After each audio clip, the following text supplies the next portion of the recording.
Je vais prendre le temps de faire une vidéo assez court ici pour parler de tout ce qui est fonction de microcirculation dans l'organisme.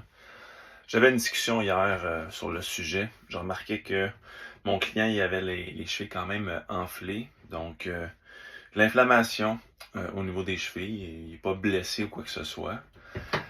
Donc, dans mon esprit, j'associe ça à un mauvais retour veineux, où ce que tout ce qui part du sol avec la gravité, tout ça a de la misère à remonter. Donc, le corps a de la misère à pomper ses liquides extracellulaires, la lymphe.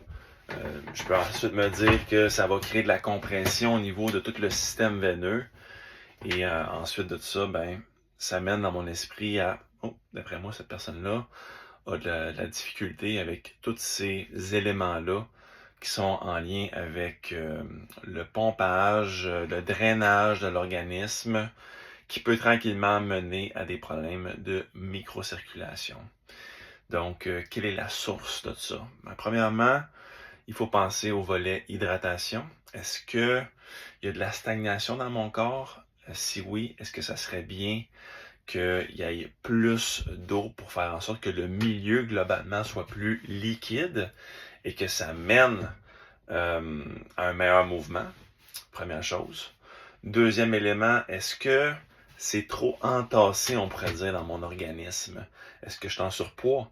Est-ce que j'ai de l'inflammation chronique qui compresse les cellules et qui les empêche de faire on pourrait dire, leur tâche métabolique, qui les empêche de se détoxifier adéquatement, que les liquides entre les cellules, les liquides extracellulaires, puissent être en mouvement.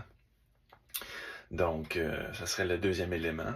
Et évidemment, la solution serait la perte de poids, diminuer les stresseurs qui mènent à de l'inflammation chronique. Ensuite de ça, est-ce qu'on pourrait penser également à ce qui se passe à l'intérieur des veines? Est-ce que l'intérieur de mes veines est encrassé par différents éléments?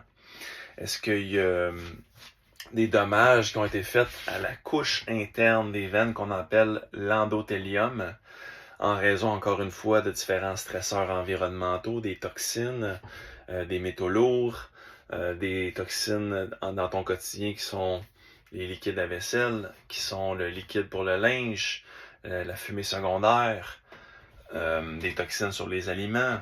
Donc tout ça, ça crée un certain dommage aux veines. Et une fois que c'est fait, ton corps essaie de le réparer de l'intérieur, mais ça crée de l'inflammation. Et si ça continue de s'endommager, ça fait une obstruction au niveau de la veine. Et après ça, ça mène à une moins bonne microcirculation. C'est les éléments qui me viennent en ce moment en tête. Il y a plein d'autres facteurs, mais globalement, c'est ce qui me vient en tête. Donc, hydratation, number one. Numéro 2, diminuer tous les stresseurs qui augmentent l'inflammation dans l'organisme.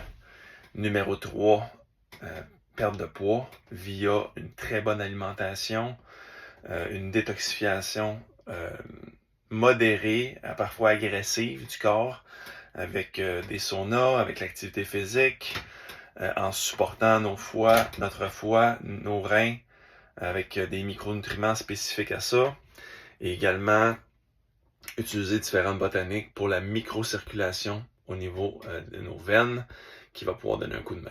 Sur ce, bonne journée.